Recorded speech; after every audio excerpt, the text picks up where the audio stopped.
Bueno, Mate, ¿querés poner a grabar? Perfecto. Vamos a poner a grabar y vamos a empezar esta primer clase, ¿no? De un taller que va a ser más extenso, de 4 clases más. Este es el taller Jacuzimi, Botella Silvato del Ecuador. Esta primera clase es abierta, ¿sí? Es la clase introductoria para todos los que quieran aprender y los que quieran saber más. Ahí después con Mateo pueden ver el tema de las inscripciones y cómo va a ser el discurso cómo va a ser el discurso del taller dentro de 4 semanas más, que vamos a estar haciendo por lo menos una vasija por semana. Los que me conocen saben que es imposible hacer una, hacemos más. Así que yo pido solamente 4 vasijas en el taller, pero realmente con toda la información que hay, vamos a hacer, la idea es que hagan muchas vasijas más. Acá Gustavo me está preguntando en México, estoy cerrando con una editorial, contaba recién, en México para que se consigan mis libros en México, así que prontito yo creo que va a haber noticias sobre cómo acceder a los libros en México. Igual yo en noviembre, fines de noviembre, voy a estar en un festival de música medicina muy grande que hacen los bosques de México DF. Así que seguramente en noviembre va a haber más noticias, pero sí estoy avanzando mucho porque tenemos muchísima gente de México que quiere los materiales y se me hace imposible mandarlos por correo realmente hasta México. Saben que las relaciones entre Ecuador y México están fatales, no hay embajada. Fue un quilombo, vean un poco las noticias del año pasado, así que está difícil, pero bueno, eso no nos tiene por qué limitar eh, el hecho de que les lleguen los libros. Así que bueno, los que estén interesados en los libros, se los puede acceder físicamente, pero también los pueden adquirir en PDF, que tiene un valor de $10 cada libro. En físico más o menos valen $20, para que sepan. Así que bueno, ahí los que estén interesados por ahí en adquirir los libros ahorita pueden escribir y con Mateo ahí les informamos para que les lleguen los PDFs y ya pueden estar accediendo a todo este tipo de información. Así que bueno, vamos a arrancar así con directamente con el libro, que estoy muy contento, acá lo estoy mostrando, ahí lo están viendo ustedes en la pantalla. Es quizás el único libro, básicamente, de vasijas silbadoras específicamente. Hay algunos otros libros que hablan de la vasija silbadora o de la botella silbato, pero digamos dentro de otro contexto arqueológico, dentro de otros contextos. Acá lo que tenemos literalmente es el primer libro puro y duro sobre vasijas silbadoras o, como yo le llamo, botella silbato del Ecuador, ¿no? Es un libro muy interesante que tiene el prólogo de un queridísimo amigo, ¿sí? Que es José Pérez de Arce. No sé si lo conocen, el que no lo conozca debería conocerlo. Quizás el arqueomusicólogo chileno y también más importante de Latinoamérica, una de las personas más dedicadas al estudio de las vasijas silbadoras. Él hizo el prólogo de este libro porque este libro empieza básicamente en 2015, hace ya 10 años que estamos investigando y fue con la colaboración de José Pérez de Arce que empezamos a hacer la primera investigación en vasijas silbadoras en un museo muy particular que es el MAC de Guayaquil. El Museo MAC, el Museo de Antropología y Arte Contemporáneo de la ciudad de Guayaquil, en Ecuador, alberga más de 200.000 piezas y tiene más de 5.000 botellas silbato. Este libro realmente es un resumen, muestro solamente 50 vasijas silbadoras, por lo tanto, como yo siempre digo, este libro termina siendo una farsa, porque de 5.000 botellas mostrarles 50 realmente es muy poco, ¿no? No les voy a mentir, pero igual en esas 50 botellas explico un montonazo de cosas que vamos a ir viendo en esta masterclass. Entonces, bueno, José Pérez de Arce hace un prólogo muy bonito, tira flores obviamente a mi trabajo, lo cual me parece muy bien. Pero más allá de tirar flores, José hace un hincapié muy interesante, que a mí me gusta siempre remarcarlo, que es lo que acá lo voy a marcar. Dice, Esteban es capaz de darse cuenta lo que los artesanos del pasado estaban buscando y no de intentar ver en ellos lo que nosotros buscamos. ¿Sí? Este es un palazo, ¿no? Básicamente, a toda la huevada que se está haciendo hoy con las vasijas silbadoras. ¿Sí? Vamos a plantear desde entrada, ¿no? Que hay mucha información falsa en torno a este gran objeto sonoro, que es el único objeto sonoro hidráulico, ¿sí? Y esto va más que nada dedicado a la gente que se dedica a recrear vasijas silbadoras y que dice que son originales, ¿sí? O que son réplicas de originales cuando son literalmente una recreación propia. A lo cual, obviamente, yo nunca me voy a oponer a la gente que haga copias de vasijas silbadoras, pero sí lo que no me parece que está bien es decir que esta es una vasija original cuando representan a un lobo, cuando representan a cualquier cosa, incluso, no sé, un caballo, y te dicen, estos son los sonidos originarios, ¿no? Entonces, ahí yo obviamente comparto y José defiende mi trabajo, el hecho de que a mí lo que me está interesando realmente es mostrarte lo que hicieron y no lo que a mí me gustaría que hayan hecho, ¿no? Y hay una diferencia gigantesca ahí, ¿no? Porque siempre los historiadores malos, como yo los digo, son la gente que busca en la historia lo que vos querés escuchar. Es decir, yo quiero buscar una temática y voy a la historia con un prejuicio, o sea, con un preconcepto y voy a buscar a la historia las respuestas que yo quiero encontrar. Y obviamente las voy a encontrar, porque la historia siempre se va a acomodar a lo que cada uno quiera pensar y quiera hacer. Pero lo interesante es cuando nosotros vamos al pasado e investigamos las cosas como son y no como nosotros queremos que sean. Y eso es algo bastante importante y lo marco desde entrada porque en este libro lo que vamos a tener es objetividad. Es decir, si bien obviamente la investigación es subjetiva y está obviamente enmarcada en lo que yo estoy buscando, pero yo lo que trato de hacer es mostrarles a ustedes un universo de vasijas silbadoras demasiado extenso, obviamente. Fíjense acá, en el libro vamos a tener una serie de mapas, ¿sí? Mapas muy bonitos hechos acá por quien les habla. El libro está maquetado, escrito y diseñado por mí, que me dedico también a la cuestión de libros, así que este libro me llevó bastante tiempo, pero quedó muy bonito. Fíjense qué bonito es ver en el mapa de Latinoamérica cómo las vasijas van desde el centro de México hasta lo que es el sur del Perú.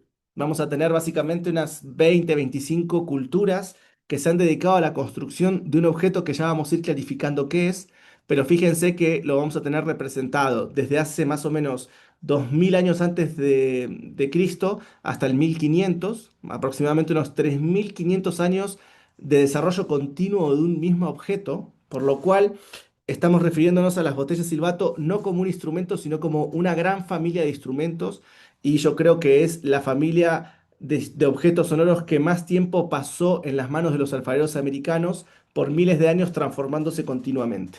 Por lo tanto, hablar de una vasija silbadora es realmente un delirio. Tenemos que entender que para entender esta familia de instrumentos es muy complejo. Fíjense, de todas las culturas que estamos viendo acá, yo solamente me voy a meter con las del Ecuador, ¿sí? Que son 5 culturas, y de esas 5 me meto solamente con 3 culturas. Por lo tanto, acá lo que yo trato de mostrar en este libro es que en cada territorio que nos metamos vamos a tener para analizar un montón de cosas en relación a las botellas silbadoras.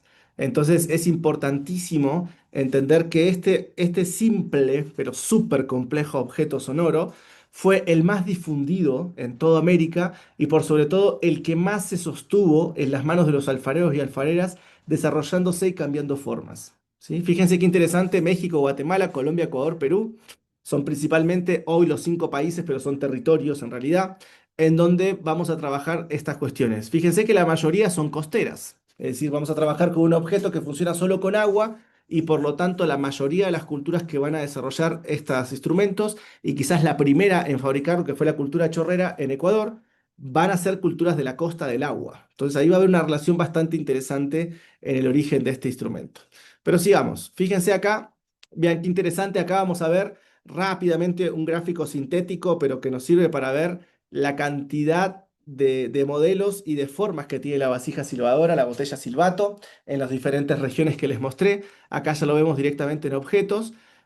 Yo creo que igual es un gráfico que más que esclarecer nos va a confundir, porque cada cultura fue haciendo lo que quiso, ¿no? Entonces se hace muy difícil poder sintetizar este mundo de botella silbato, y yo lo que intento en la introducción es mostrarles a ustedes, digamos, lo complejo que va a ser este estudio, ¿sí? También para reafirmar que todos los objetos sonoros precolombinos merecen ser estudiados como se debe, merecen ser estudiados específicamente, no como generalidades, sino como particularidades en cada territorio. Y ahí voy a hacer un pequeño paréntesis, ¿sí? Me pasó mucho cuando empecé a estudiar las cosmogonías, que siempre hablamos de los 3 mundos, ¿no? Janampacha, Caipacha, Ucupacha, ¿no? Estos 3 territorios simbólicos del pensamiento supuestamente andino, que nos hablan como que siempre intentamos a los pueblos indígenas, a los pueblos originarios, intentamos agruparlos en un pensamiento cosmogónico que alcance a todos los pueblos. Y ese es uno de los principales errores fatales en el estudio de las culturas americanas, ¿sí? ¿Por qué? Porque si algo que caracteriza a nuestro continente es la multidiversidad, ¿no? Es que cada cultura desarrolló su propia forma de concebir el mundo. Y estas cuestiones, ¿no? De buscar un tronco común en todas las culturas, como si todas pensaran igual, es algo muy que viene del incanato, ¿no? Los incas, una de las últimas culturas de América del Sur, que intentó conquistar y poner su pensamiento en casi todas las culturas, nos trajo un poco esta idea para mí muy difusa, ¿no? De que había una forma de concebir el mundo. No había una forma de concebir el mundo en las culturas americanas. Cada una planteó su forma. Si bien hay cuestiones sintéticas o hay cuestiones que se pueden compartir, sí, a mí me da mucho miedo cuando hablamos de cosmovisiones andinas. Flum. Y realmente yo que vivo ahora acá en Ecuador, te puedo asegurar que por más que el Ecuador sea chiquito, en cada parte de los Andes, cada territorio se manifiesta de una forma distinta, ¿sí? Con un panteón distinto, con fechas distintas, con instrumentos distintos, con vestimentas distintas, con idiomas distintos. Entonces, hablar de una cosmogonía andina general es algo muy peligroso, ¿sí? Peligroso, ¿por qué? Porque corremos el riesgo de matar a las culturas directamente, ¿no? Hablando de como, bueno, hay un pensamiento único, genérico en América y todas las culturas se meten en ese pensamiento de los tres mundos o cualquier cosa de las cosas que están escuchando hoy con estos neos chamancitos, que lo único que hacen es sintetizar, pero no dar profundidad. Entonces tenemos que entender que, por ejemplo, en este libro de vasijas silbadoras, y por eso hice este paréntesis, no podemos no hablar de lo multifacético que pasó en estas botellas en cada cultura.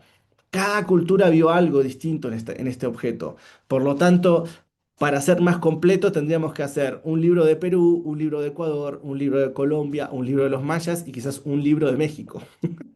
O sea, para ser realmente sincero con todos los que le voy a mostrar. Ahora, por qué después de hacer esta introducción me meto solo con el Ecuador? Porque uno diría, bueno, o sos un fanático del Ecuador, o como les estoy diciendo, de alguna forma estoy tratando de sintetizar la historia del territorio ecuatoriano en relación a la botella silbato, que por lo tanto también es una visión resumida, pero por lo menos es una visión específica de un territorio y me permite trabajar sobre cuestiones concretas. ¿Por qué el Ecuador, básicamente? Porque es donde más cantidad de vasijas silbadoras se ha encontrado. Es el territorio que comienza aquí con la cultura chorrera. Fíjense acá que están los mapitas. Aproximadamente en el 1500 a.C., la cultura chorrera es una de las primeras en encontrar el formato de botella silbadora. Después le siguen sus culturas subsiguientes, la Tolita, Jamacoaque, Bahía y Huangala, y cada una de ellas va a realizar interpretaciones propias en base a lo que Chorrera creó. Y muy posiblemente esta cultura chorrera haya influenciado, yo lo creo que es así, influenció el norte del Perú y el suroccidente de Colombia y también la parte pacífica de todo lo que es Centroamérica y México. ¿No? Fíjense qué interesante esta cultura que la desconocemos por estas cuestiones de sintetizar y de pensar que los incas fue el máximo de la cultura andina o americana y fueron simplemente los conquistadores o la mano negra de esta parte americana. Perdón si soy muy duro, pero ya pueden, pueden ver que sí me gusta, por lo menos trato de dar lo que yo creo después de mis estudios, de entender cómo posiblemente fue la historia americana en ese proceso previo a la llegada de los españoles. Tendemos a culpar mucho a los españoles como conquistadores de América y en realidad América ya tuvo otros conquistadores también, que fue bastante complejo esas situaciones indígenas previo a la llegada de los europeos, que complejizan más las diferencias que había entre varias tribus y distintos territorios. Entonces, el hecho de elegir el Ecuador como lugar donde yo creo que se originó la vasija silbadora, si bien no me gusta hablar de orígenes, pero yo creo que las evidencias arqueológicas nos están hablando claramente de que el Ecuador es el epicentro de creación de estos primeros prototipos, primero y principal porque son las más antiguas. 1800 antes de Cristo, vamos a encontrar las primeras vasijas que ya las vamos a ver dónde fueron encontradas, y ahí empezamos a entender este gran recorrido y por qué elegimos Ecuador como lugar, como puntapié inicial para empezar a hablar de la vasija silbadora. Porque pasa muchas veces que uno, ahora me toca ir a Perú dentro de 2 semanas. Claro, mi papá es peruano, o sea, yo tengo una relación muy fuerte con Perú, ¿no? Hasta sanguínea. Pero claro, hay un marketing de la vasija silbadora tan fuerte, de la botella de silbato tremenda, que te hacen creer que es de Perú y qué sé yo. Y en realidad el epicentro básicamente es la península de Santa Elena. Es la parte sur, centro-sur del Ecuador, en esta península. Ahí encontramos los primeros prototipos, ¿no?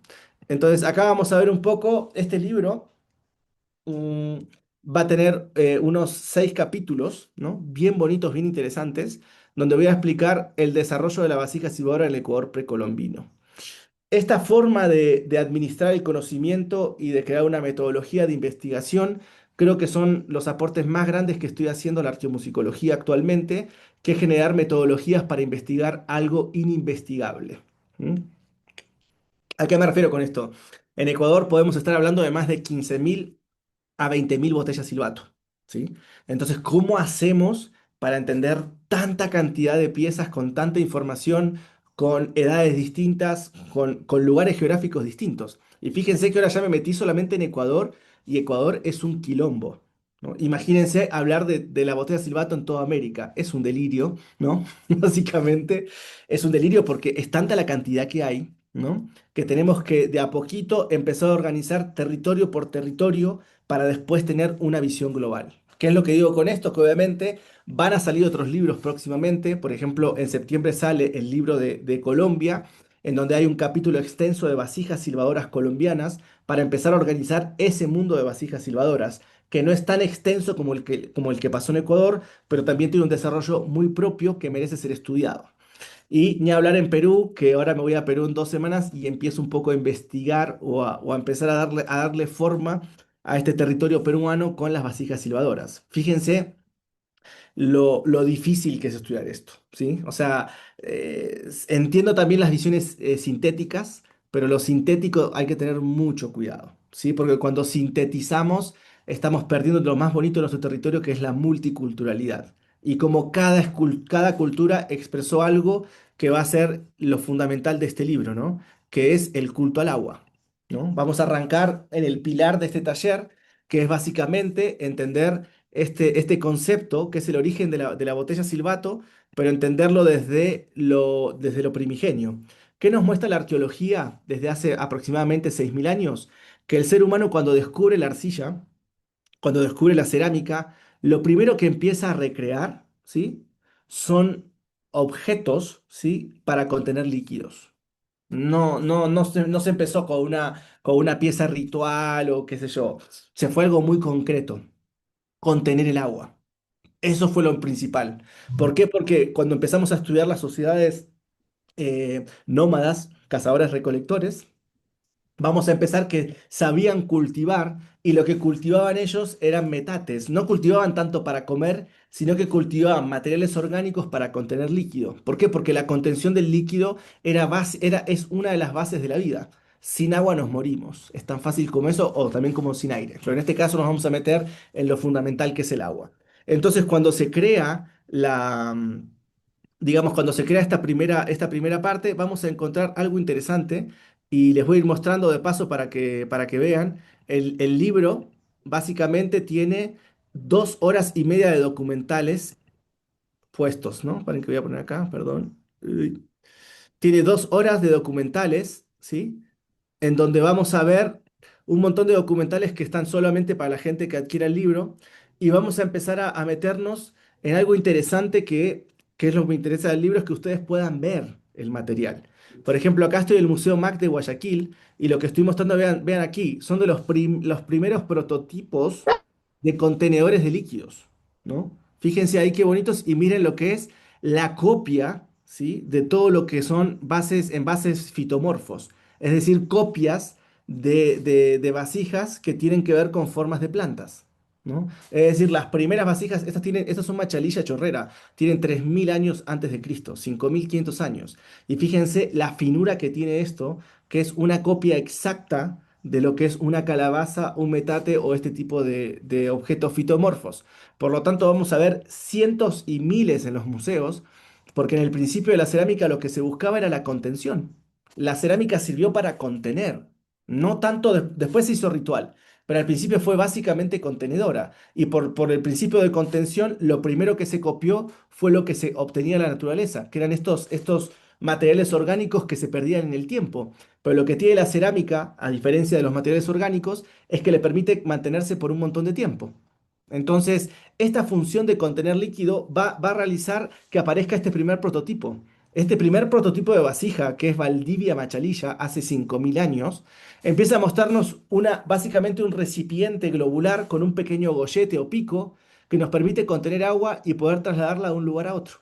Pero fíjense que la cultura chorrera, ¿qué inventa?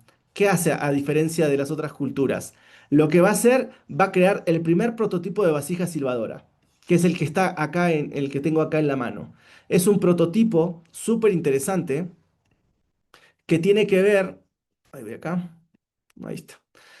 Acá van a ver, el segundo prototipo de botella silbato, que es el primero que aparece, que simplemente es a esas vasijas contenedores de líquido, se le agregan tres elementos, un gollete, un asa y un pequeño silbato. Y ahí aparece el primer diseño o el primer diseño prototípico de la vasija silbadora. Es decir, una gran vasija, ¿no? Capaz de contener muchos litros de agua y capaz de generar sonido. ¿Genera sonidos con el agua? No, genera sonidos soplándola. Guarda con eso porque decir botella silbato no quiere decir que todas funcionen con agua. Es que en realidad en el principio lo que se buscaba era una botella contenedora de líquidos que pudiera producir sonidos con el soplo humano. Pero con el pasar del tiempo, fíjense qué lindo este cuadro, nos permite ver casi 5.000 años de desarrollo cerámico, desde la cultura Valdivia hasta la Chorrera, casi todo el periodo formativo, en donde logramos ver cómo de una vasija contenedora de líquidos sin funciones sonoras a una vasija contenedora de líquidos con función sonora a los otros especímenes que ya son vasijas silbadoras claramente visibles, vamos a encontrar primero y principal algo que es fundamental, que es la reducción de los tamaños. Es decir, a medida que se fue dándole mayor preocupación a las cuestiones acústicas, la botella silbato reduce considerablemente su tamaño. Por lo tanto, contener líquidos dejó de ser algo de interés. Y ese desinterés que hubo en las vasijas por contener líquidos vino específicamente por el desarrollo de los camellones. ¿Los camellones qué son? Son lugares artificiales creados por el ser humano que son especiales para la contención de líquidos. Es decir, son grandes espacios, ¿no? En el territorio que permiten acumular agua, potabilizarla y trasladarla a las comunidades. Es decir, el hecho de entender que la ingeniería hidráulica fue casi una de las cuestiones más importantes en el desarrollo civilizatorio de América, ¿no? Nos está mostrando que el agua era un elemento primordial para entenderlo. Entonces estas culturas, a medida que podían llevar el agua a sus comunidades, por lo tanto las vasijas reducen su tamaño y empieza a aparecer algo que yo llamo acá, que son las botellas silbato rituales. ¿Por qué son rituales? Porque su función cotidiana ordinaria, que es la de contener líquidos, deja de ser lo primario, deja de entrar en el orden ordinario de la vida común de la gente y comienza a entrar de a poco en la vida ritual de los seres humanos en América. Y esto es algo importantísimo. Casi todos los objetos cerámicos han tenido ese proceso. Los platos, los vasos, las ollas, hoy que está tan de moda hacer ollas, es decir, todo se fue complejizándose, fue perdiendo su cuestión utilitaria ordinaria y se metió en el ámbito ritual. Y cuando entra en el ámbito ritual empieza la ornamentación y en este caso, en estos ejemplares, empieza a aparecer el sonido como objeto, ¿sí? Sacralizador de las piezas. Una pieza que emite sonidos ya deja de ser una pieza normal. Empieza a ser una pieza básicamente ritualística y es el sonido, es el conector con los mundos sobrenaturales. Por lo tanto, una pieza que tiene sonido va a ser una pieza sagrada, va a ser una pieza importante. ¿Por qué marcamos esto? Porque en el mismo libro empezamos a ver que a partir del año 1500 antes de Cristo, vamos a empezar a ver en los cementerios de la cultura chorrera, vamos a empezar a ver un montón de tumbas, un montón de personas importantes de la sociedad enterradas, y vamos a empezar a ver que dentro de los ajuares funerarios empieza a aparecer, como si fuera una constante, diferentes piezas cerámicas, como se ven acá. Y una de esas piezas cerámicas, ¿cuál es? La vasija silbadora. Es decir, fue tan ritual que la gente decidió enterrarse con las vasijas. Y por ende entendemos que la vasija ya dejó de contener líquido, sino que posiblemente empezó a contener espíritu, ¿no? Cambiamos de elemento. Si bien funciona con agua, uno de sus objetivos quizás en el ajuar funerario es ser un acompañante, ser un puente entre el difunto y los mundos venideros. Estamos hablando de que es un objeto con un poder multidimensional que no solo corresponde al plano físico, sino que también entra en el plano del intelecto y de la filosofía metafísica, ¿no? Estamos apreciando que acá estos objetos cerámicos comienzan a tener una dimensión espiritual, súper importante. Fíjense acá qué lindo cómo está acá, están los huesos, está la persona enterrada, y la vasija silbadora parece estar observándolo, ¿no? Como si mantuviera un poco de ese espíritu, como si mantuviera la voz a través de su sistema acústico. Fíjense esta que bonita también, una pieza hermosísima. Ahora, ¿qué es lo interesante de esta pieza? Y espero pronto, en un par de meses, estar dando un taller específicamente de este tipo de piezas que estoy mostrando acá. ¿Por qué? Porque tienen pintura iridiscente. ¿Qué es la pintura iridiscente? Es una pintura, es un tipo de ornamentación que caracterizó a la cultura chorrera en su fase en Godoy, aproximadamente 1200 a.C. al 800 a.C., 400 años, en donde se aplica esta técnica de una pintura transparente. Es decir, es una pintura que no se ve o que se ve con un poco ahí, con un poquito de luz se aprecia. Es una pintura que está metida dentro de la pieza, abajo de una técnica de reducción, es decir, la pieza es negra y por adentro tiene una pequeña silueta que no se ve bien. Pero cuando esta pieza entra al agua, ¿sí? La pintura iridiscente sale a la luz, ¿sí? Y nos permite ver todo este diseño tan particular que tienen estas vasijas, ¿no? Fíjense acá qué bonitas las ilustraciones se están viendo, ¿no? Las ilustraciones, fíjense qué bonitas, cómo acá el ilustrador logró captar todo el recorrido que hace a lo largo de la circunferencia de la vasija.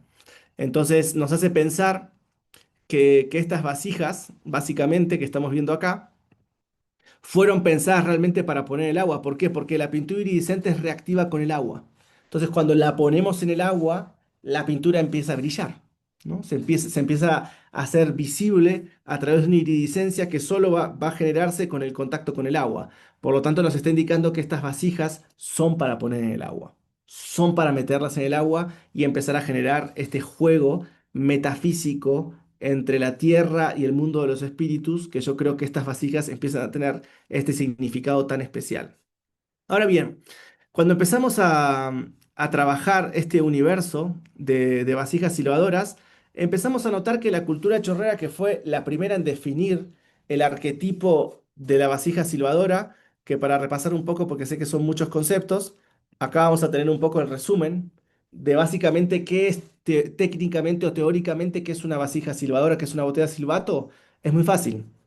Es simplemente una contención de líquidos que puede tener forma globular o, como vamos a ver, puede tener diferentes formas: antropomorfa, fitomorfa, geométrica, zoomorfa. Bueno, las formas que adquiere el vaso contenedor o el contenedor de líquidos puede ser muy diversa, pero lo importante es que subyacen tres elementos: un gollete, que es este pico; un asa, ¿no? Que es esto que ven acá; y un silbato que puede aparecer en la forma de personaje o básicamente en un silbatito.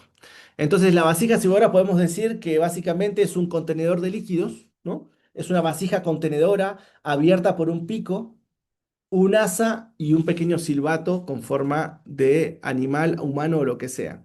Entonces, es esa definición asa, digamos, el asa, el silbato y el gollete, es lo que nos va a diferenciar la botella silbadora de todo el resto de familias de prototipos cerámicos. Pero fíjense cómo la cultura chorrera, una vez que definió esta cuestión estilística, ¿sí? De la vasija silbadora de un cuerpo, vean todo lo que empieza a desarrollar. Empieza a aparecer un mundo simbólico formal que va a reflejar todo lo que la cultura estaba viendo, todo lo que la cultura se impresionaba a través de su medio ambiente, ¿no? Tanto su medio ambiente, yo siempre llamo medio ambiente no solamente lo físico, sino también su medio ambiente espiritual o filosófico o metafísico. Nosotros, hay algo que nos cuesta mucho entender, pero nosotros habitamos muchos mundos. No solamente habitamos el mundo físico, sino que también habitamos un mundo metafísico, un mundo del pensamiento, ¿no? Y en esta vasija silbadora logró, a través de una gran familia de instrumentos, graficar todo esto que estamos viendo acá. Entonces, como primer grupo a nivel formal para entenderlo, vamos a tener las botellas silbato geométricas, que yo creo que fueron las primeras en desarrollarse porque son formas básicas y también formas complejas. Acá vemos el único poliedro sonoro que vamos a ver en la historia, yo creo que de la humanidad, la única vez en donde se relaciona geometría tridimensional compleja con los sonidos. Entonces estamos viendo que esta cultura chorrera fue una de las primeras en experimentar las figuras geométricas complejas, muy complejas. Cuando los griegos estaban pensando en los cinco sólidos platónicos, 1000 años antes estas culturas americanas ya estaban creando sólidos geométricos irregulares, mucho más complejo que un cubo, con un tetraedro, un icosaedro, un dodecaedro. Estas culturas ya estaban jugando con figuras muy complejas, por ejemplo, dos decágonos con 20 pentágonos y 10 hexágonos. O sea, el nivel de complejidad geométrica que vemos acá es muy amplio. Y cuando empezamos a ver en este capítulo, que recuerden que todos los capítulos tienen códigos QR para ver las originales a color y todo, vamos a ver realmente un desarrollo muy, muy extenso. Realmente esta familia de figurillas geométricas tendría que haber puesto 50. Pero bueno, resumí en 5, porque si no el libro se me iba a ir solamente en este capítulo y no quería. Después vamos a tener lo que son las fitomorfas, que es bien interesante porque es un pasito más a lo geométrico. Lo geométrico es un mundo imaginario. Las figuras geométricas las proyectamos en nuestro mundo intelectual y logramos bajarlas en lo físico. Pero las fitomorfas son bien interesantes porque van a estar copiando figuras naturales, ¿no? Ya con, obviamente con la interpretación del alfarero, pero empezamos a notar lo que son las figuras que nos relacionan con lo fitomorfo, que como les dije es una de las fuentes referenciales, porque el ser humano desde hace milenios lo que intenta es copiar las formas orgánicas de la naturaleza para contener líquidos, para llevarlas en cerámica, por lo tanto era obvio que va a haber una gran familia de lo que son las cuestiones fitomorfas. Pero van a aparecer otras familias, por ejemplo las zoomorfas, que va a ser súper interesante. ¿Por qué? Porque vamos a tener todo lo que es la representación de animales. Es decir, el animal empieza a ser una de las temáticas principales en las figuras de los contenedores de líquidos. Pero fíjense siempre cómo mantenemos el gollete, el asa y los silbatos.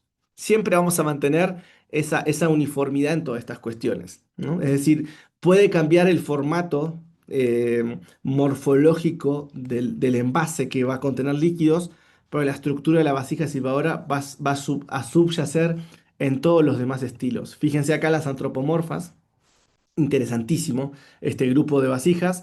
¿Por qué? Porque nos empieza a representar ya personajes de la sociedad, masculinos y femeninos, en diferentes roles, chamanes, sacerdotes, músicos, sacerdotisas, gente que se dedica a la cuestión agraria.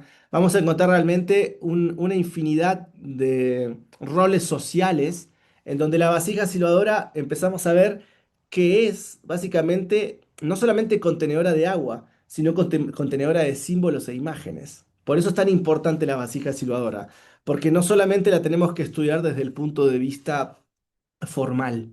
Es decir, tenemos que animarnos básicamente a entender que fue un medio de transmisión de conocimiento y de pensamientos.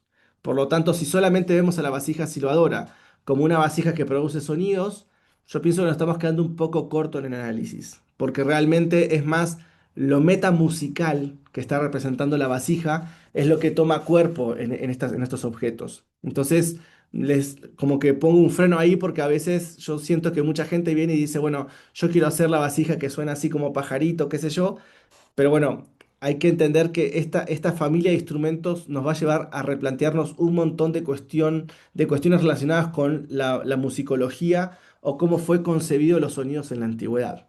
¿Por qué? Porque lo que estamos viendo acá es un aparato muy complejo que es lo que va a tener la propiedad de darle voz al agua. Es decir, por eso Yakusimi. Yakusimi, que es el nombre del libro, como vemos acá, significa Yaku, agua, Simi, lenguaje, ¿no? Que es como yo creo que las vasijas silbadoras podrían haberse llamado. No puedo decir que se llamaban así porque no sabemos, pero me parece un nombre mucho más bonito que botella silbato, ¿sí? Botella silbato es algo muy, muy arqueológico, técnico, que va específicamente a una funcionalidad física de esa botella que produce un silbido. Pero como estamos viendo en el libro, estas botellas fueron mucho más simbólicas de lo que parece. Entonces se metieron en un mundo mucho más amplio en el sentido de que su simbolismo se va por otros lugares mucho más metafísicos que simplemente por el hecho de tener una vasija que produce agua. Acá lo que estamos viendo es, fíjense acá qué linda la imagen, ¿no? Del libro, que es una persona conectándose con los instrumentos. Y a su vez, el agua que permite reflejar las estrellas en el cielo, es como si la vasija silbadora pudiera hablar o pudiera estar conectándose con las estrellas a través del reflejo que éstas producen en el agua. Entonces estamos tratando de entender que por eso este objeto fue tan sagrado. No es simplemente un objeto sonoro. Este objeto lo que está buscando es reconectar al ser humano con el movimiento de las estrellas y pareciera ser como un objeto que tiene que ver con la adivinación, ¿no? Es decir, son objetos que nos permiten comunicarnos con otras entidades, ¿no? Que trajeron mucha información a estas sociedades. Y lo interesante es que acá entramos en una temática que es que no tenemos ningún tipo de evidencias iconográficas o etnohistóricas que nos hablen de la vasija silbadora o de estos instrumentos. Entonces hay como un gran misterio porque es el instrumento más desarrollado por miles de años por un montón de culturas, pero no tenemos ninguna información concreta precolombina que nos permita entender para qué se utilizó este instrumento. Entonces acá empieza un poco la parte difícil del libro, porque es, bueno, cómo darle sentido a esta familia, a esta gran familia de instrumentos solamente en el Ecuador.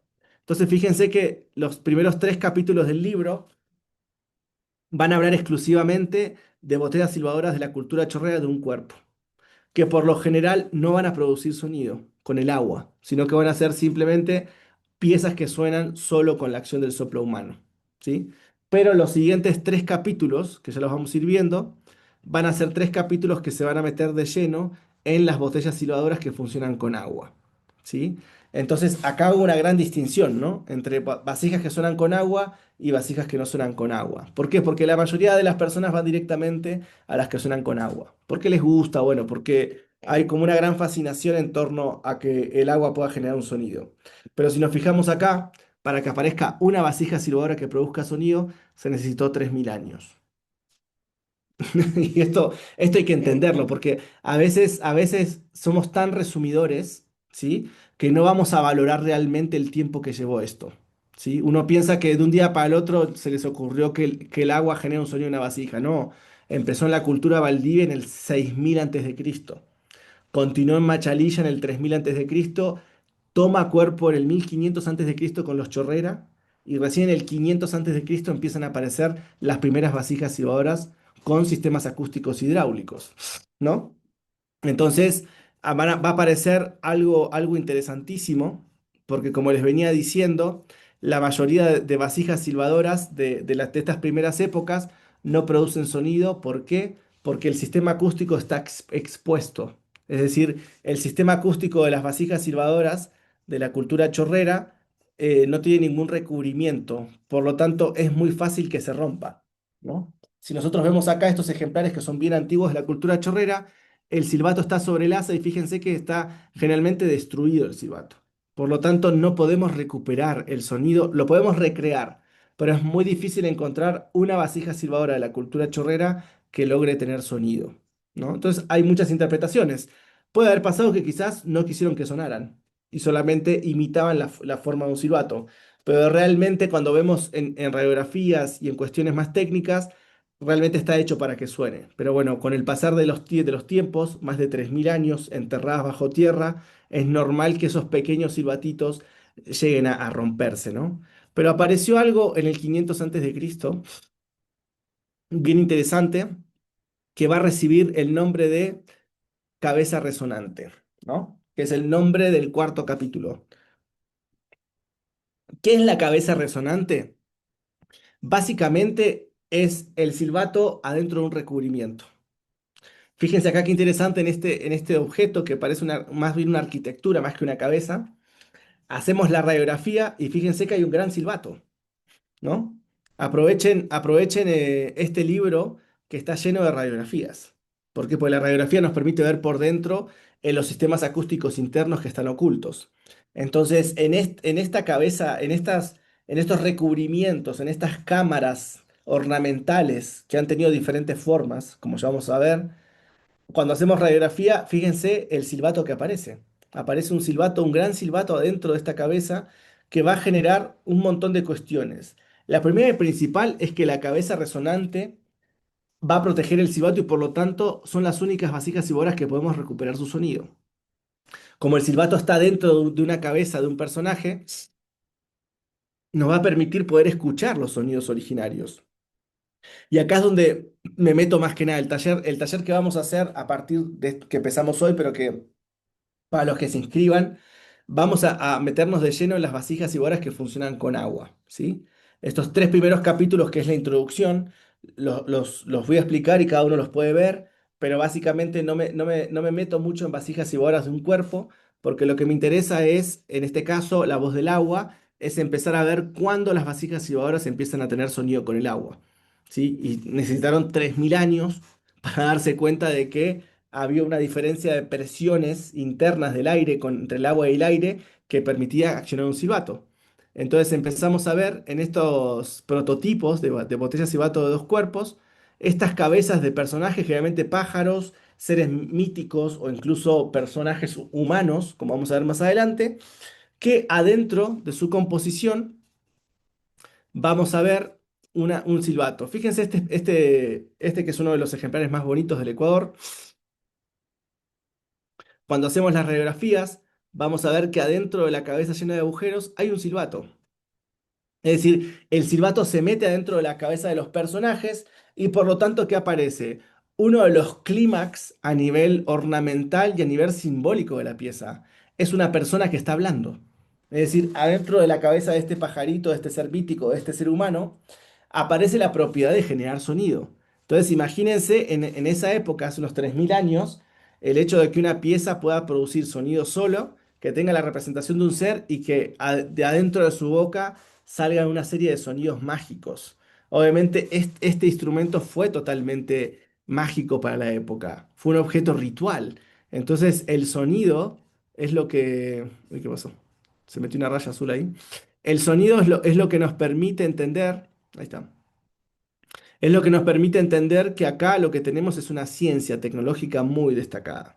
Y por lo tanto, varias de las clases que vamos a tener nos vamos a meter en estas piezas que son ornitomorfas, es decir, piezas que imitan el canto de los pájaros.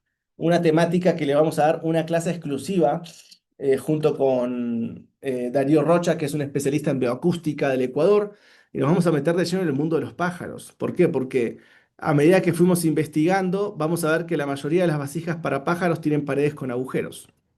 Es decir, una forma específica, incluso paredes con dos agujeros, como vamos a ver en las clases, nos está mostrando realmente, algunas sin paredes, dependiendo del sistema acústico, nos va a mostrar un montón de secretos para imitar el canto de pájaros. Porque no solamente fue darle voz al agua, sino también que entender que el agua es un lenguaje que permite copiar el lenguaje de diferentes especies humanas y también de especies sobrenaturales, como vamos a ver en el capítulo siguiente. Entonces, realmente este libro está muy completo porque yo siento que se mete en un montón de piezas. Fíjense que el libro es muy bondadoso, muy adivoso. Tenemos códigos QR para escuchar cada una de las vasijas y bato originales. Recuerden que lo que se caracteriza este libro es por mostrar lo original. Esto no son recreaciones mías ni ningún invento. Es lo que está en los museos arqueológicos, es lo que yo les expongo. Por eso José Pérez de Arce comentaba en el prólogo que lo más interesante de este trabajo es que muestra lo que pasó, no lo que nos hubiese gustado que hubiera pasado. Entonces, ese fundamento es fundamental y es por lo tanto que yo les muestro los objetos originales. Ustedes pueden escanear ahí y pueden escuchar una por una estas botellas silbato. Aparece el anteúltimo capítulo, que es interesantísimo.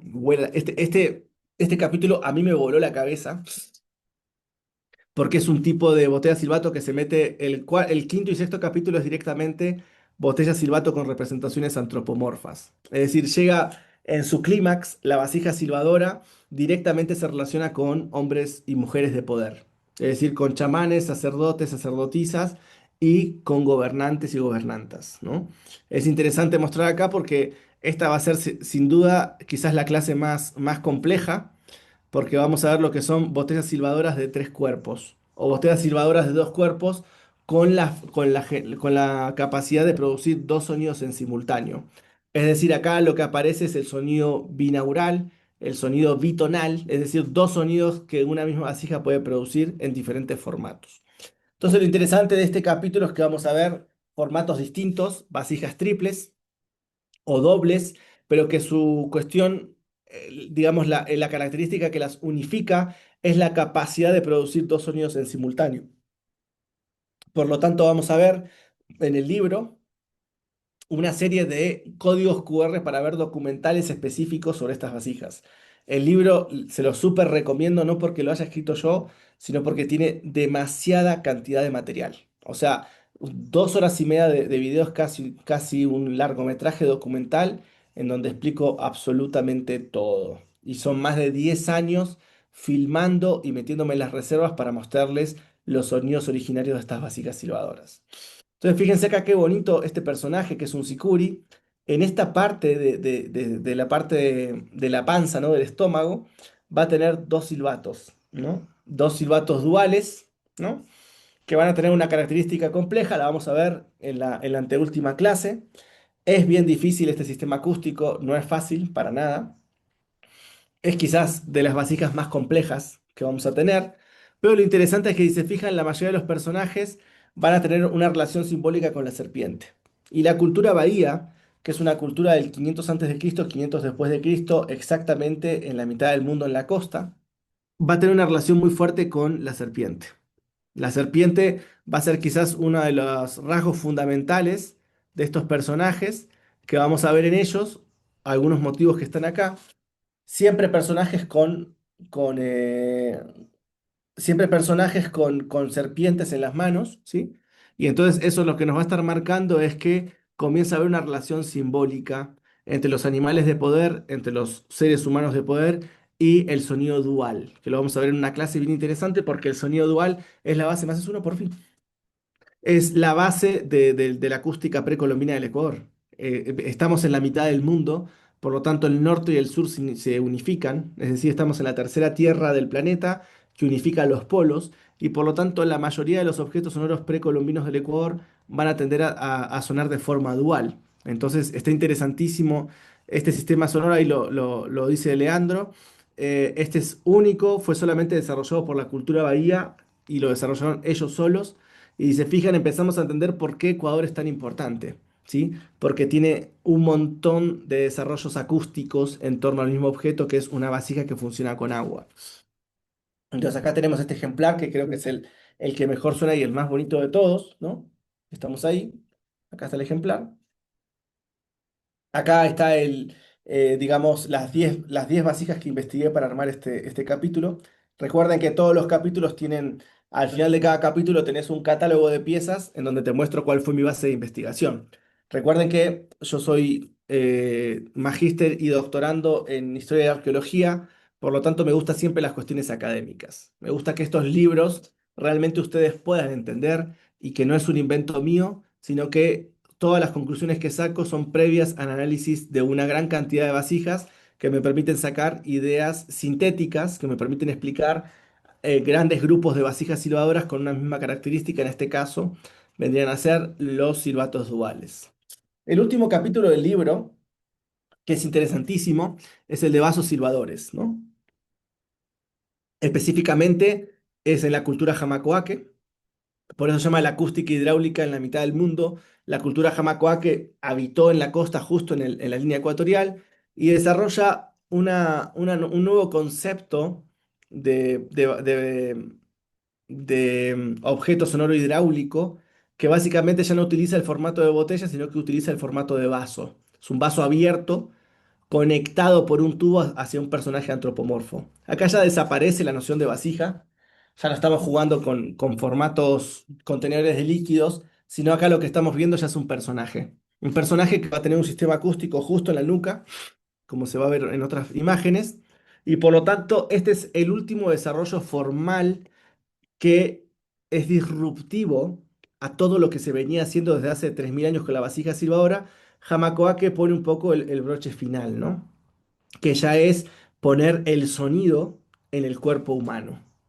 Es el sonido hidráulico lo pone en las cabezas de los personajes. Fíjense las radiografías, nos permiten ver cómo es la constitución interna y nos va a permitir reconocer a tres tipos de personajes importantes de la sociedad. Sacerdotes, ¿sí? Nos va a permitir reconocer guerreros, ¿sí? Y por sobre todo músicos, ¿no? Esos tres personajes van a ser los más característicos, músicos, guerreros, sacerdotes, y nos va a mostrar realmente acá la complejidad simbólica con el mundo ritual desarrollado por las sociedades complejas de la costa ecuatoriana. Y acá vamos a ver obviamente un sistema acústico totalmente distinto, esta va a ser la última clase, en donde ya vamos a hacer un personaje, que es algo mucho más complejo. Por eso esto siempre lo dejo a lo último, porque realmente hacer un personaje de esta índole no solamente es la cuestión hidráulica o acústica, sino también la cuestión de representación, ¿no? Entonces, ese básicamente es el contenido del libro, que un poco la idea de esta masterclass era presentarles un poco los contenidos de este gran libro, y no gran libro porque lo haya escrito yo, sino básicamente porque tiene demasiada cantidad de información que estoy compartiendo. Entonces, tienen que también saber que hay algo que a veces cuesta bastante que es compartir, ¿no? Y no estoy como criticando a nadie, sino también no solamente es compartir, sino saber compartir, ¿sí? Porque a veces podemos compartir y vomitamos un montón de información no organizada y por lo tanto más que informar, desorganizamos, ¿no? Entonces, si hay algo que me gusta caracterizar en mi trabajo es ser lo más ordenado que se puede. Porque yo pienso que estas culturas merecen una organización porque esto fue una ciencia. Es decir, el sonido de las culturas precolombinas no fue un simple pasatiempo, sino que realmente fue una ciencia súper específica, que la podemos medir con un montón de cosas, y tenemos que darle el orden que se merece. Así sea difícil como les mostré. Fíjense que solamente estoy organizando una parte del Ecuador y tuve que hacer un libro. Imagínense si quisiéramos organizar el continente americano. Por lo tanto, yo tengo como muchas, como consejos, ¿no? Y también críticas constructivas, que es en que tenemos que organizarnos para transmitir este conocimiento del pasado precolombino, si no se mezcla todo con todo. Y no entendemos que un instrumento por ahí viene de México, pero se toca, hoy lo reproducimos en América del Sur y le decimos el silbato del jaguar, pero en realidad es el silbato de viento que estaba enterrado en el templo mayor con un sacerdote, que en realidad son silbatos que guardan el último aliento de la persona. Entonces, todo se transgiversa, ¿no? Y esta transgiversación es algo que, por algún lado, quizás ayuda a la difusión, pero yo siento que la transgiversación la caga totalmente. Porque después no entendemos nada, ¿no? Como que ese silbato, bueno, yo qué sé de dónde es un silbato de los indios de América. Y no entendemos en realidad que los indios de América o las culturas originarias han tenido un desarrollo milenario súper organizado y cada uno con sus características principales. Entonces,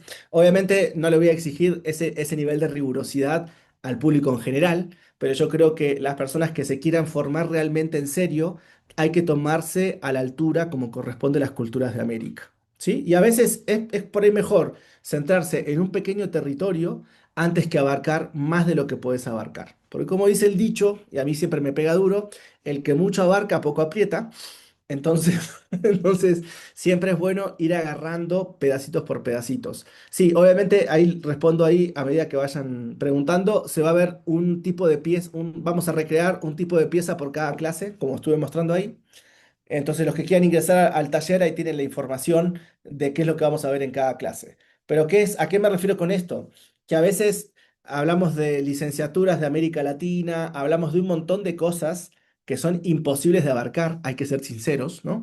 Y por ahí por querer abarcar mucho, terminamos abarcando nada, ¿sí? Y ese es un poco el problema que yo siento que está pasando ahora, que estamos en un momento que podemos ser específicos. Y yo pienso que las piezas, las culturas ancestrales piden también ser específicos. Como que siento que hemos pasado por un tiempo de difusión de esto que no está llevando más bien a un nivel de confusión, en donde no entendemos, bueno, ocarinas. Sí, hay 50.000 ocarinas, pero cada cultura desarrolló un tipo de ocarina con un tipo de simbolismo específico, ¿no? Y no es cualquier simbolismo. Por ejemplo, en el tema de los pajaritos, de los pájaros, estamos haciendo 3 libros sobre arqueoornitología, la primer rama de la arqueología que estudia las representaciones de pájaros por culturas. Por ejemplo, el primer libro que tenemos es Pixcutaki, que es el libro de arqueoornitología del Ecuador, y demostramos realmente que lo que están representando son especies específicas de pájaros endémicas del territorio de cada cultura. Es decir, las culturas ancestrales sí representaron pájaros, pero realmente el nivel de especificidad en sus representaciones nos lleva a entender de que era una ciencia representar un pájaro. No era simplemente una recreación simbólica, era una recreación científica. Se puede reconocer qué tipo de pájaro es y encima tienen sistemas acústicos que imitan el mismo canto de ese pájaro. Por lo tanto, fíjense que si no somos específicos y no les rendimos, yo siento que no le rendimos culto y honor a esa dedicación que le ha dado en el pasado, yo siento que a veces faltamos un poco el respeto a estas culturas, ¿no? Que nos han dado un camino súper importante para entender este camino del sonido como una ciencia de estudio específico. Y cada cultura nos dejó en sus piezas un camino a seguir muy importante.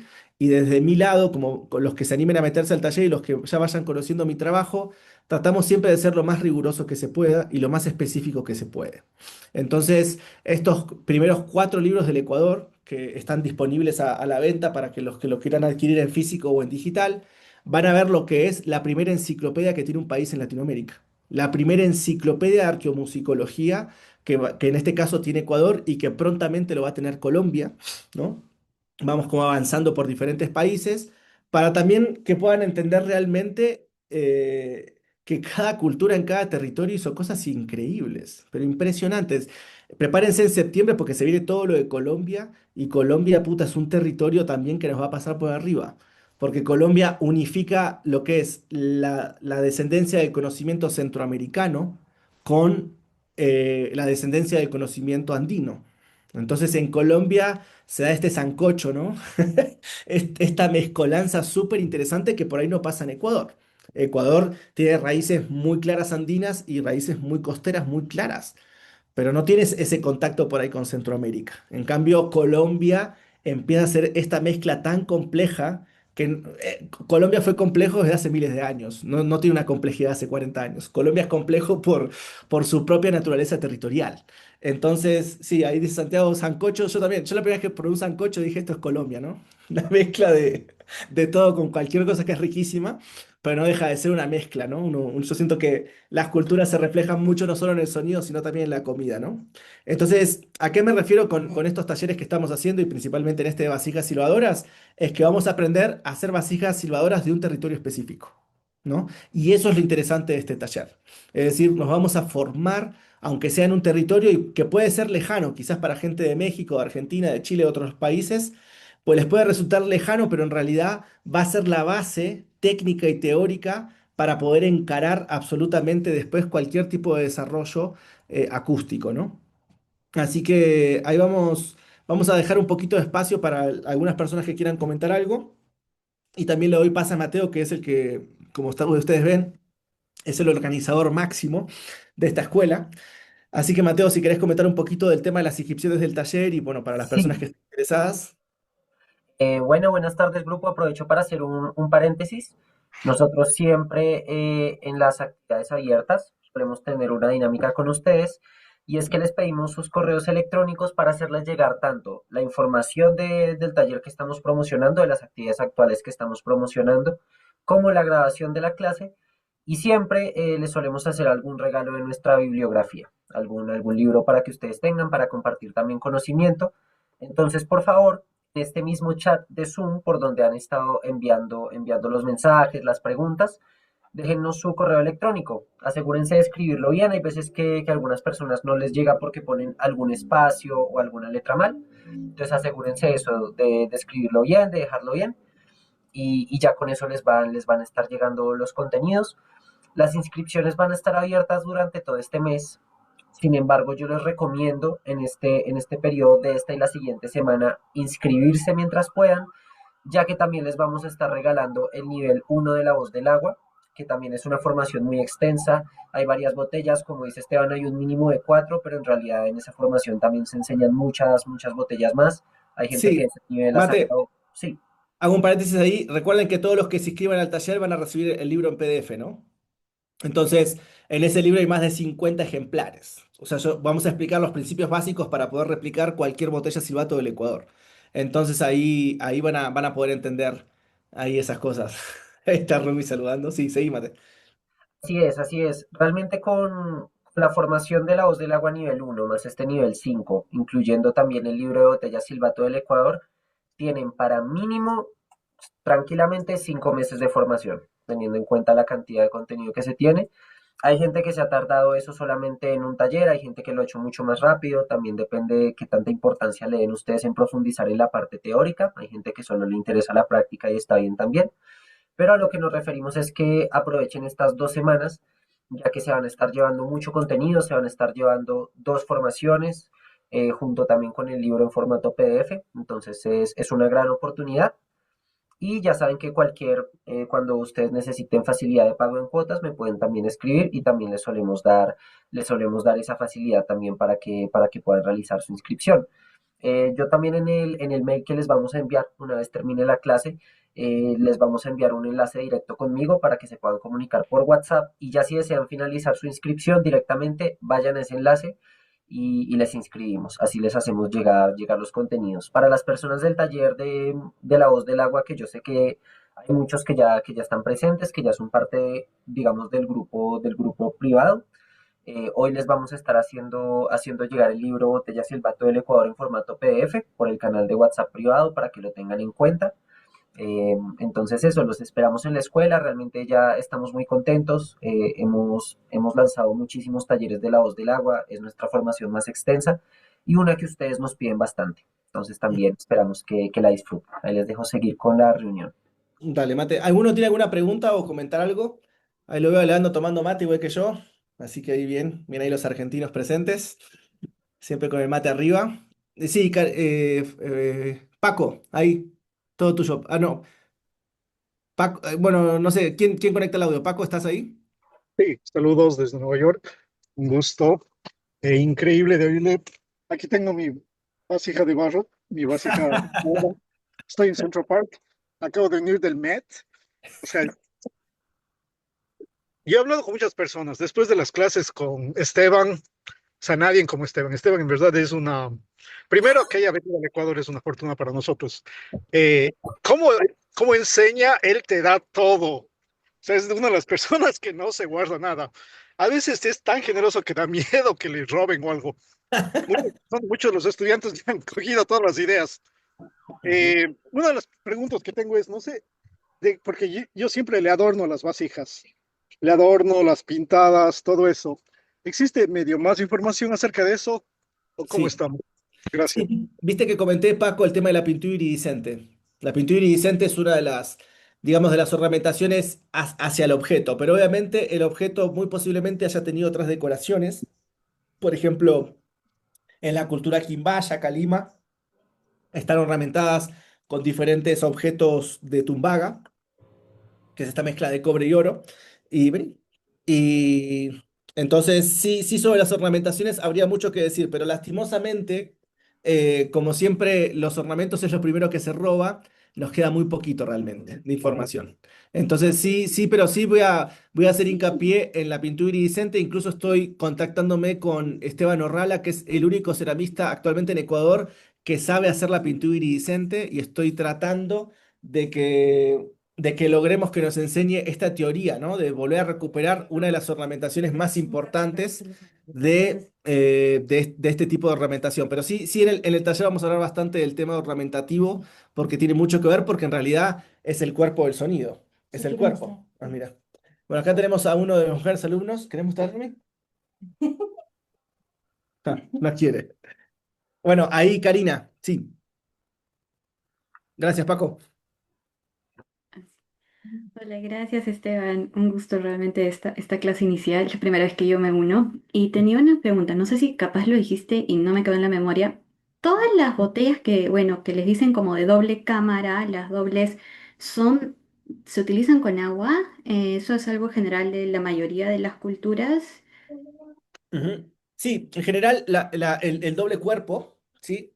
Tiende a ser una de las posibilidades de que suene con el agua, pero no todas son así, ¿sí? Obviamente siempre, acordate siempre que en cada enunciado general va a haber siempre casos extraordinarios, ¿no? Entonces, no te puedo decir que todo es así, porque hay casos que no van a pasar. Hay casos, por ejemplo, mucho en la cultura mochica.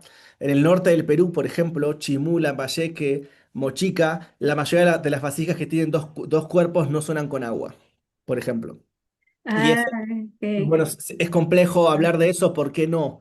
En realidad, lo que va a pasar es que como son representaciones, las mochicas principalmente están tan bien hechas, la representación es tan realista, naturalista, que decís, ¿por qué no suena con agua? Y te querés matar porque decís, semejante vasija, ¿por qué no suena con agua? Entonces la mayoría de la gente empieza a recrearlas para que suene, ¿no? Con agua, pero realmente el original no suena con agua.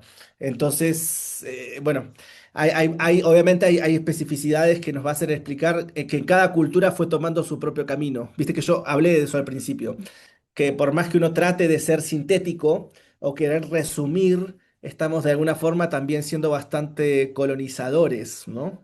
Hablar, por ejemplo, no sé, de la música latinoamericana es un concepto occidental. O sea, unificar toda una misma bolsa es muy peligroso, ¿no? Entonces, lo que yo trato de enseñar es entender que en ese nivel de especificidad vas a ver que es muy difícil hacer enunciados generales, ¿no? Que es bastante complicado. Pero a nivel general se pueden hacer algunas verdades generales que nos permiten identificar, en este caso, como vos decís, que las vasijas de dos cuerpos generalmente van a producir sonido con agua. Eso sí te lo podría decir. Pero bueno, hay culturas que tienen la excepción, ¿no? Pero bueno, esas son excepciones anormales.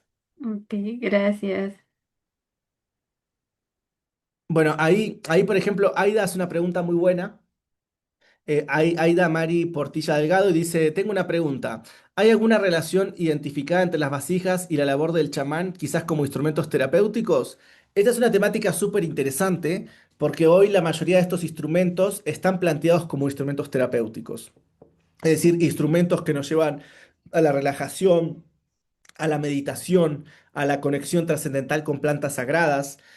Y obviamente, claro, el tema sobre el uso y función de las vasijas silbadoras es un lugar muy complejo, porque no tenemos ninguna información. O sea, las pocas informaciones que hay es lo que te estoy mostrando, que es que por lo menos chamanes, sacerdotes, gobernantes se llevaban las vasijas hacia a la tumba funeraria, es decir, a su ajuar funerario, y seguramente lo utilizarían para algún tipo de ritual. Pero obviamente no podemos decir que las vasijas silbadoras fueron de uso terapéutico, porque la terapia obviamente es una cuestión más actual, ¿no? Y está relacionada por ahí con las enfermedades o con los desequilibrios que tenemos hoy en día, el estrés, el sobreexceso de tecnología, etcétera, etcétera. Entonces, es difícil identificar una relación antigua del uso de la vasija sibora con alguna cuestión terapéutica. Ahora, ¿qué es lo que yo puedo decir de eso? Es que actualmente nosotros como sociedad podemos adquirir esas piezas para ese tipo de funciones. Pero eso no quiere decir que podemos decir que las vasijas se usaban para la terapia de sonido hace 3000 años, porque tampoco sabemos si había el concepto de terapia o qué tipo de enfermedades o cómo asumían ellos restabilizar el equilibrio de su comunidad o de su cuerpo en la antigüedad. Entonces, por lo tanto, yo soy bastante cuidadoso con eso. Incluso el mes que viene en el mes de agosto, vamos a lanzar un taller específico sobre terapia de sonido con instrumentos precolombinos, el cual es una temática que la toco muy, muy específicamente porque tampoco no te quiero vender algo que no es, sino simplemente cómo nosotros podemos utilizar los sonidos de la época precolombina en la actualidad para funciones terapéuticas. Y eso no quiere decir que el instrumento en la antigüedad se usó para terapia, ¿sí? Porque a veces se malinterpreta. Es decir, como que, uy, la vasija silbadora es un instrumento para meditar. Sí, vos lo podés usar para meditar, pero no sabemos si en la antigüedad lo usaban para eso. Entonces yo siempre hago esa separación para no mezclar chicha con limonada o hacer una ensalada un poco difícil de comer, ¿no? Xiomara, decime lo que quieras. Hola, buenas tardes a todos. Un placer estar con ustedes. Es mi primera vez también en este grupo, pero ya tengo tus libros y ya tengo dos de tus silbatos de agua. Ujú. Entonces, mi pregunta es, bueno, y entonces ya tengo todo el instrumental, ya tengo todo. Yo soy terapeuta ocupacional, también transgeneracional y como decía nuestra compañera anterior, el tema de la terapia y de cómo sanar y cómo ayudar a las personas a manejar estrés, a manejar ansiedad, a manejar tantas cosas que hoy por hoy estamos viviendo en en nuestra cotidianidad, pues me encantaría muchísimo tener las técnicas para poder pues utilizarlas, Sí, ¿no, Esteban? sí, Y sí. me imagino que tú has tenido por lo menos experiencia de Claro. cómo, porque para mí es un instrumento nuevo, o sea, yo lo tengo acá, sí, muy lindo, se ve divino, todo lo que tú quieras, pero no sé cómo se hace. Mira, vamos a crear cositas interesantes. Hay algo que no, hay algo que nosotros hoy actualmente como humanidad tenemos cerrado, que es el viaje en el tiempo. Es decir, podemos imaginarnos un viaje en el tiempo, pero todavía no lo podemos hacer con facilidad. Entonces, ¿cómo se utilizó el instrumento en el pasado? Es un enigma. Entonces yo lo dejo como un enigma, o sea, como parte del gran misterio, ¿sí? Ahora, lo que nosotros podemos hacer con el instrumento actualmente, ahí sí me meto, ¿sí? Pero no te voy a mentir, no te voy a decir si esto lo usaban los chamanes para meditar, porque es un chamullo, ¿no? O sea, literalmente es una guasada decir eso, porque decir que un chamán meditaba, que es un concepto totalmente oriental, la meditación. He conocido taitas y chamanes y cuando les preguntas si meditan o no, se te cagan de risa porque obviamente el concepto de meditación no está entrando en los cánones americanos, ¿no? Entonces, para mí lo interesante es qué es lo que nosotros podemos hacer con el instrumento hoy. Y desde ese lugar sí nos podemos parar desde un montón de cosas. Pero nunca diciendo esto, los chamanes quimbayas o los chamanes chorrera usaban la vasija para eso porque es absolutamente mentira. Entonces, ¿qué es lo que podemos hacer? Obviamente yo vengo trabajando hace muchos años con terapeutas de sonido a nivel mundial. Y obviamente la vasija silbadora genera unos efectos muy interesantes, muy interesantes. ¿Por qué? Porque es la voz de un elemento. Por lo tanto, es uno de los instrumentos que te saca de la interpretación.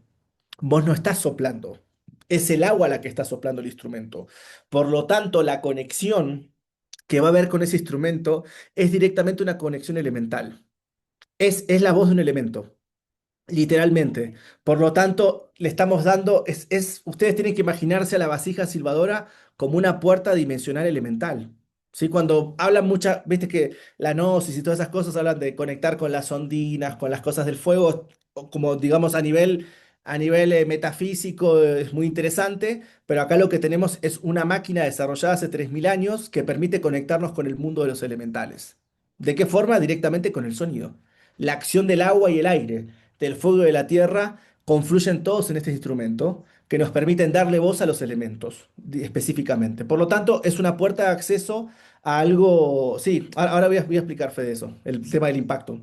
Por lo tanto, nosotros lo que tenemos ahí es una puerta dimensional a una concepción del sonido del pasado que puede ser aplicado en la actualidad. Porque imagínate que en 1.000 años se encuentre una computadora. Muy difícilmente que sea hoy nuestro instrumento más fuerte, lo puedan volver a conectar y entender para qué funcionaba. Nos pasa con muchas cosas. Entonces, claro, una vasija silbadora lo que tiene que, como es elemental, funciona con los elementos. Y los elementos no van a cambiar nunca. El fuego va a ser el fuego, la tierra va a ser la tierra, el aire si no se contamina va a seguir siendo aire y el agua si no se contamina va a seguir siendo agua. Pero digamos, las propiedades de los cuatro elementos existen preexistentemente al hombre, al ser humano. Entonces, esa puerta que nos ha dejado esta cultura ancestral americana es una puerta a la conexión directa con el sonido de los elementos que no interesa el tiempo y la época, van a funcionar siempre, porque son instrumentos del agua, no son instrumentos del ser humano. Ese concepto tiene que estar súper centrado y entender que no es un instrumento que nos corresponde a nosotros. Por eso es el único instrumento que nos trae un sonido originario del pasado, porque su interpretación no depende del ser humano. Ellos han creado una máquina sonora capaz de eliminar al ser humano en su interpretación. Por lo tanto, es realmente milenaria, porque cada instrumento que tenemos que soplar, nosotros interpretamos. Y por lo tanto, nuestra interpretación está cargada de todo nuestro bagaje personal, de lo que sea. Entonces, este instrumento a nivel conceptual es muy importante porque es el instrumento que podemos usar para la sanación que trae una sonoridad originaria. Nosotros no influenciamos en la producción del sonido. Por lo tanto, la copia de esa réplica, la copia de ese original, tiene de por sí los códigos para generar un sonido elemental. Y por lo tanto va a sanar, obviamente, porque estamos conectando a la persona que le estamos ejecutando ese instrumento, la estamos conectando con el poder del equilibrio de los cuatro elementos. Entonces, de por sí es un instrumento muy poderoso y lo interesante es que nosotros no tenemos que hacer mucho. O sea, nosotros simplemente terminamos siendo un medio para darle lugar a ese sonido sagrado, milenario, que nos permite reconocer en ellos un sonido que no es humano. Y yo siento que lo que no es humano tiende a curar, ¿no? Por ejemplo, fíjate lo que pasa mucho, vos estás ahí en La Guajira, creo que estás en un lugar muy bonito, solamente ponete a escuchar el sonido de la naturaleza y el sonido de la naturaleza nos equilibra por sí mismo. Quizás a veces nos enroscamos mucho en la terapia de sonido y que como seres humanos le metemos mucho condimento a la cosa y a veces pasa con estos instrumentos que la sencillez es quizás el arma más poderosa para regularizar una mente tan consumidora de tantas cosas. Entonces, a veces la vasija silbadora te conecta con, puta, es el agua, se acabó.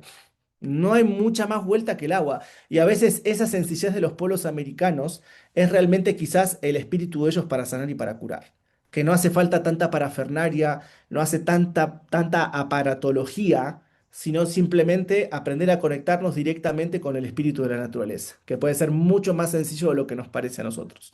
Entonces, bueno, sobre estas temáticas más de terapia del sonido, en agosto estoy sacando un nuevo taller que va a venir con un nuevo libro que va a ser entregado solamente a la gente del taller, en donde son 13 capítulos para entender la concepción de la música en América desde hace 5.000 años. Entonces ahí voy a hablar un montón de cosas porque tenemos que entender que la música en América no es una invención humana, sino que realmente es un robo que se le hace a los dioses. Por lo tanto, son elementos sagrados porque vienen de otras dimensiones. Pero lo voy a dejar ahí nada más tirado para arribita para que entiendan un poquito. Vi algunas otras preguntas por acá. ¿Cuándo voy a Nueva York? No sé, porque hace 25 años que no voy a Estados Unidos, así que no tengo la visa. Y como viene ahora con todo con Trump, no creo que ni que pueda entrar. Entonces, ¿utilizás escaneos 3D para las piezas? Sí, obviamente. Tengo un proyecto que es de arqueología 3D que es buenísimo, que ya se los puedo mostrar después. ¿Cuál es tu motivación para compartir estos sonidos del agua? En la introducción del libro lo explico, ¿no?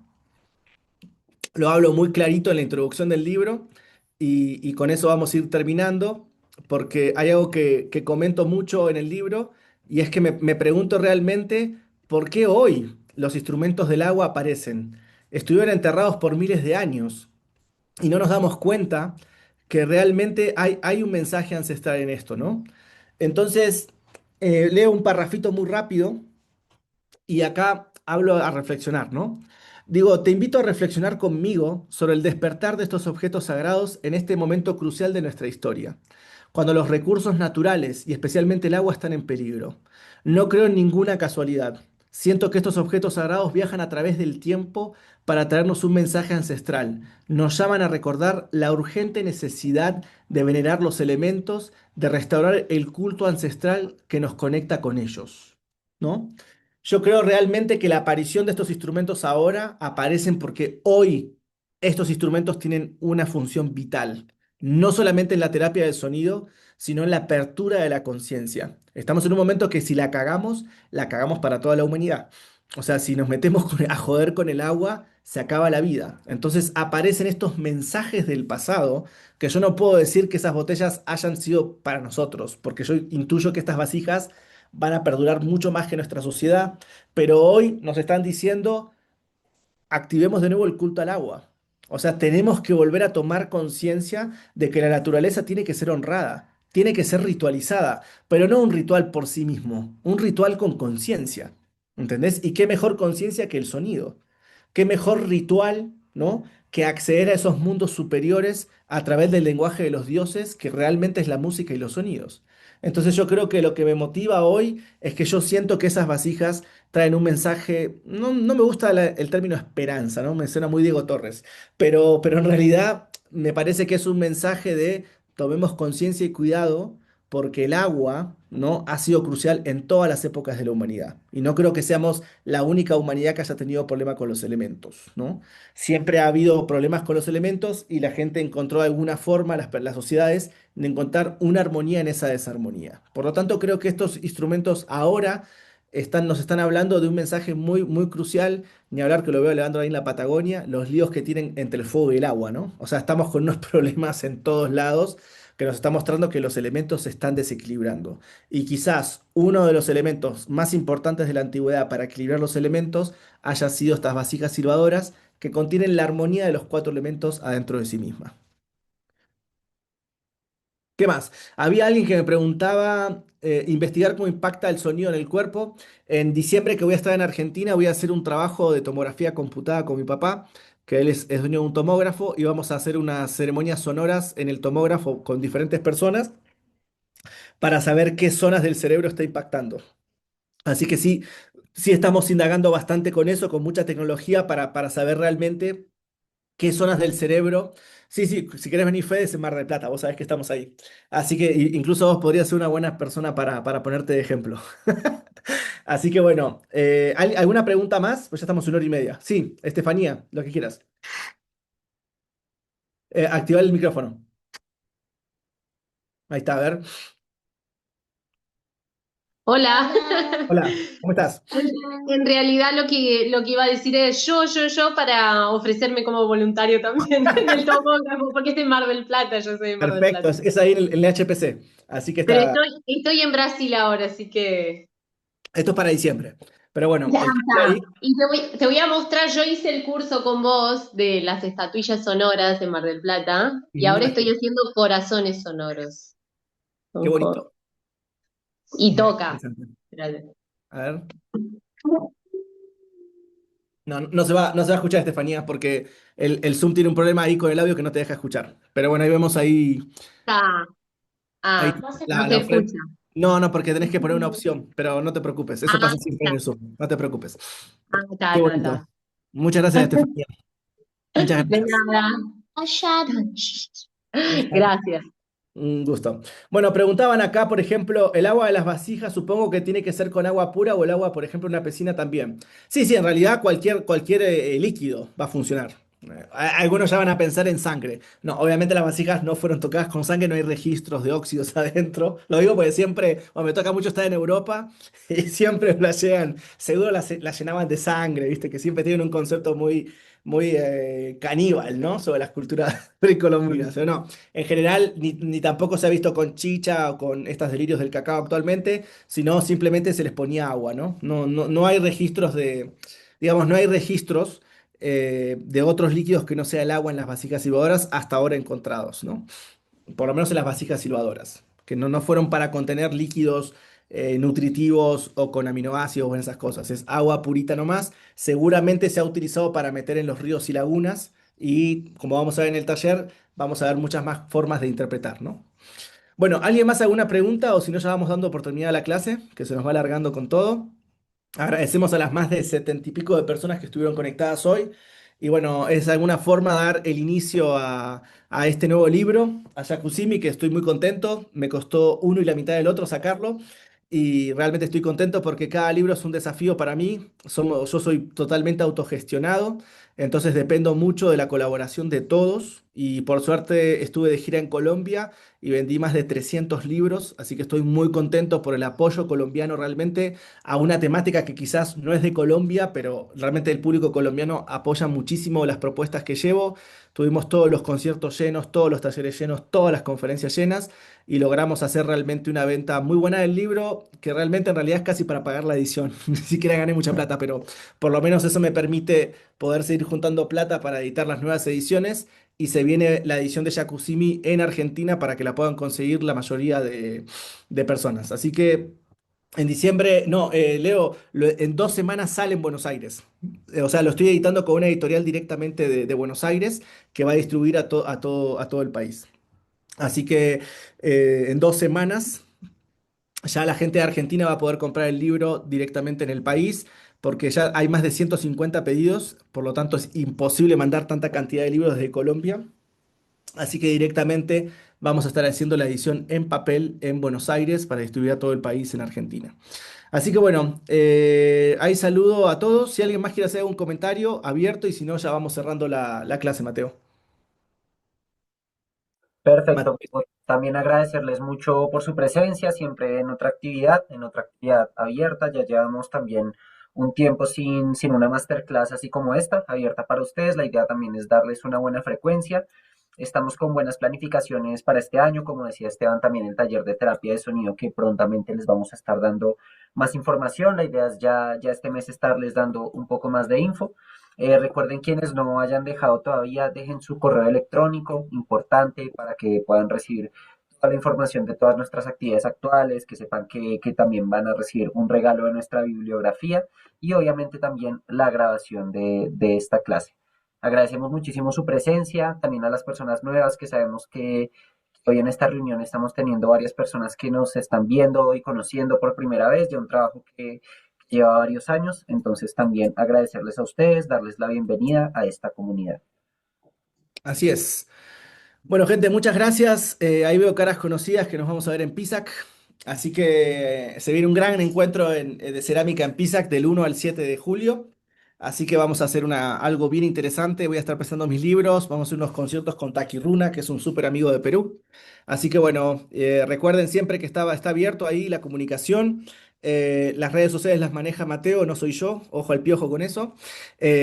Conmigo para comunicarse es mi WhatsApp personal, que se lo piden a Mateo, los que quieran. Así que bueno, como siempre, un gran abrazo a todos. Ahí lo veo a Walanday, que ya vamos a hacer varias cosas de pájaros con él. Así que bueno, contento ahí también con Jerónimo, que también está en Ibagué, mucha gente de Argentina, al Lele, al Fede, a la Eva desde Badalona. Bueno, tanta gente querida que siempre nos acompañan desde hace muchísimos años en toda esta misión tan grande que tenemos. Así que no me queda más que agradecerles. Hoy ya queda inaugurado el libro a nivel oficial, así que prontito los de Argentina van a poder conseguirlo. Y en México voy a estar en México DF exclusivamente, no me voy a mover mucho a lo sumo Tepoztlán y algún otro lugar. Pero voy a hacer una gira de 3 semanas por México en el mes de noviembre, pero voy a hacer exclusivamente el DF seguramente, perdón por ser tan capitalino. Pero bueno, DF se merece una gira de 3 semanas más o menos. Así que bueno, gente, estamos en contacto, les mando un abrazo y seguimos en comunicación y los invito al taller la semana que viene, los que se quieran anotar, no se pierdan la oportunidad, vamos a ver un montonazo de cosas. Les mando un abrazo y que estén todos muy bien. Adiós.